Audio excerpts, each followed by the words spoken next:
She pressed the last crumpled bill in her wallet into his shaking hands just as the train doors hissed open behind her. The loudspeaker echoed through the station. Final boarding. He looked at her like she had just handed him the world. She almost missed her train. And she had no idea who he really was. Before we go any further, if stories like this remind you that kindness still exists in the world, make sure you're subscribed to Kindness Teles. Tap like if this touches your heart, and share your thoughts in the comments.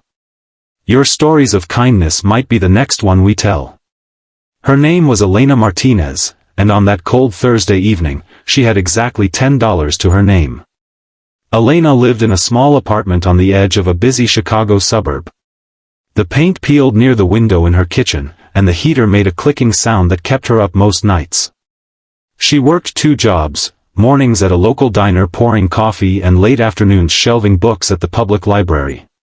Even with both paychecks, she barely stayed ahead of rent, utilities, and the medical bills from her mother's recent surgery. That day had been longer than most. A customer at the diner had yelled at her because his eggs were overcooked. At the library, a child knocked over an entire cart of returns and she had stayed late to reorganize them. By the time she stepped into the train station, her feet throbbed and her stomach growled. She hadn't eaten since a piece of toast at dawn. The station was unusually crowded. Commuters in heavy coats rushed across the tiled floor. The air smelled like wet wool and burnt coffee. Elena stood in line at the ticket machine and checked her bank app one more time. $0. Her paycheck would clear at midnight. In her wallet, she had a single $10 bill she'd been saving for groceries the next day. She bought her discounted weekly pass using a credit extension she prayed wouldn't overdraft. The $10 stayed in her wallet, folded twice, tucked behind an old photo of her and her mom at Navy Pier years ago when life felt lighter. That's when she noticed him. He was sitting on a metal bench near the far wall, shoulders hunched, elbows on his knees. His coat was dark and expensive looking, but wrinkled, as if he had slept in it. His hair was neatly cut, yet uncombed. He didn't look like the other people who sometimes asked for help around the station.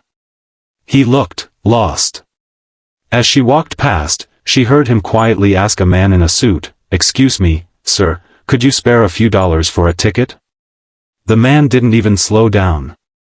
A woman with headphones shook her head without making eye contact. Elena kept walking at first. She had learned to protect herself in the city. You couldn't help everyone. You couldn't even help most people. And tonight, she could barely help herself. She reached the platform and wrapped her scarf tighter around her neck. The train lights appeared faintly in the distance. She told herself it wasn't her responsibility. She told herself $10 could mean milk, eggs, and a loaf of bread tomorrow. Then she saw him again. He had followed at a distance and was now speaking to the station attendant, his voice low and strained. "I lost my wallet. I just need to get to Oak Park. I can call someone when I get there."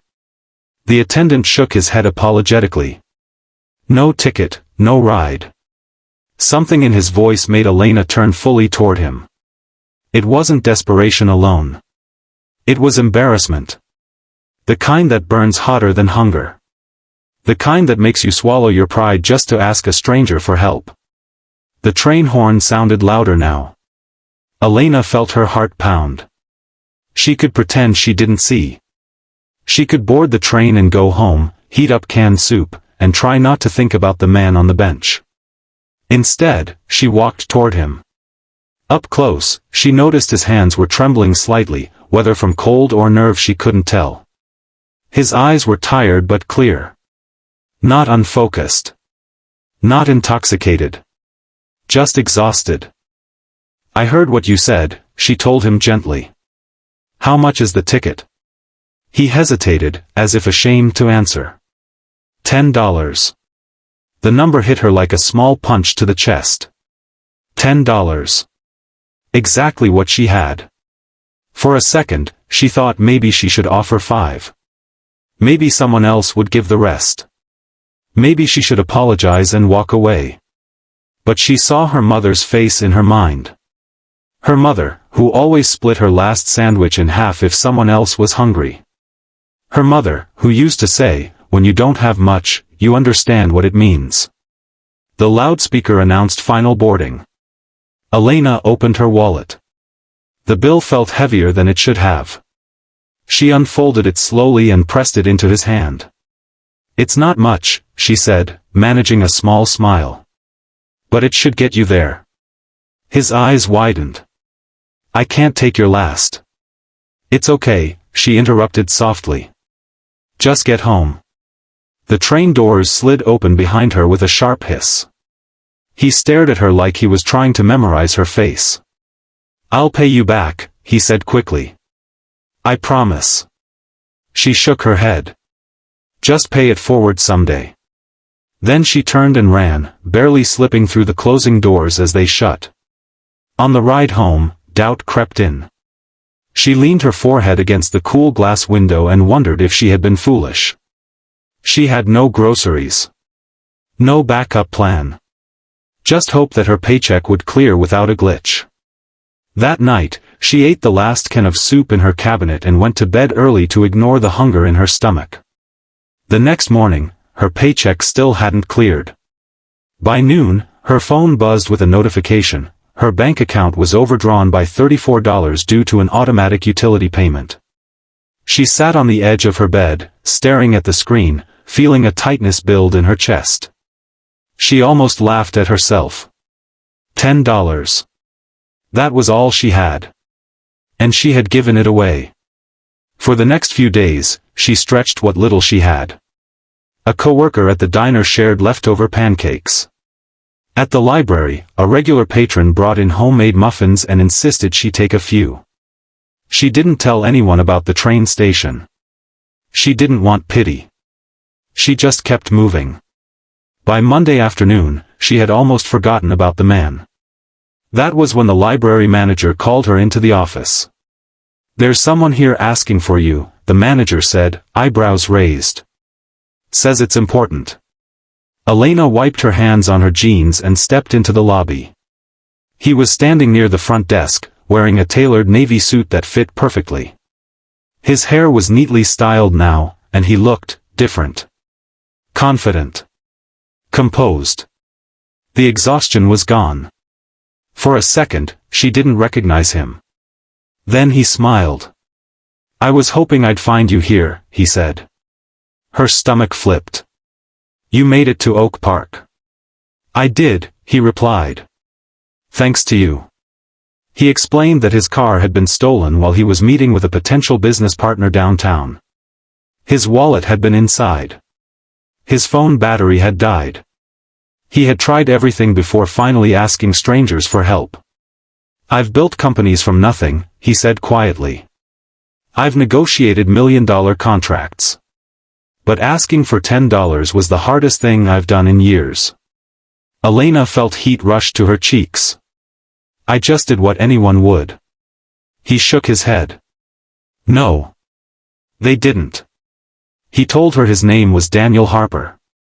He owned a tech consulting firm headquartered in Chicago. He had come to the library not just to repay her. He pulled out an envelope and handed it to her. Inside was not $10. It was a check for $10,000. Her breath caught. "I can't accept this." "You can," he said gently. "And I hope you will. Not because you expected anything. But because kindness like yours changes people. It changed me." She tried to hand it back. He wouldn't take it. "This isn't charity," he continued. "It's gratitude. And it's an investment." She frowned slightly. "An investment? In someone who reminds the world what matters." He had done some asking around after that night. The station attendant remembered her. He had described her: dark hair, green scarf, kind eyes. It hadn't taken long to trace her to the library nearby. Daniel went on to tell her that he'd been considering launching a community initiative through his company, something focused on everyday acts of compassion. But he had hesitated, worried it would seem performative or shallow. "Then you handed me your last $10, he said. And I realized kindness doesn't need a spotlight. It just needs someone brave enough to start it. Over the next few weeks, Daniel funded a local program that provided emergency transportation vouchers for people stranded without money. He named it the $10 Bridge. Elena didn't quit her jobs. She didn't move into a bigger apartment. Instead, she paid off her mother's remaining medical bills. She stocked her fridge. She fixed the heater. And once a month, quietly, she volunteered with the $10 Bridge, standing at the same train station where it had all begun, offering prepaid tickets to those in need. Sometimes she saw the same embarrassment in their eyes. Sometimes she saw tears. Every time, she remembered the weight of that single bill in her hand. Daniel kept his promise too. He didn't just write a check and disappear. He showed up. He listened. He made sure the program grew beyond Chicago, reaching other cities where people fell through the cracks for something as small as bus fare. But if you asked Elena what mattered most, she wouldn't talk about the money or the program. She would talk about that moment on the platform. The sound of the train horn.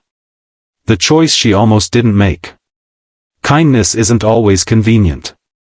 It doesn't always come when we feel strong or secure. Sometimes it asks for our last $10.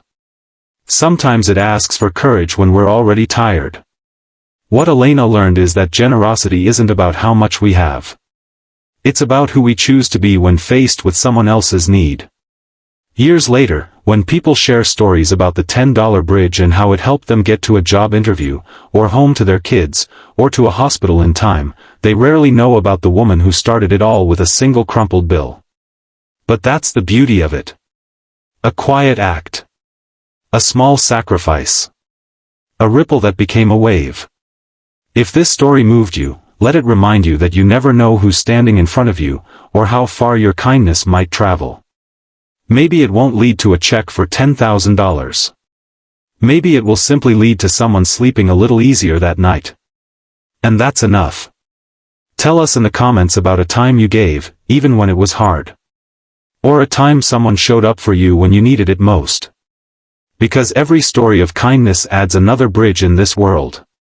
And sometimes, all it takes to change a life is $10, and a heart willing to give it.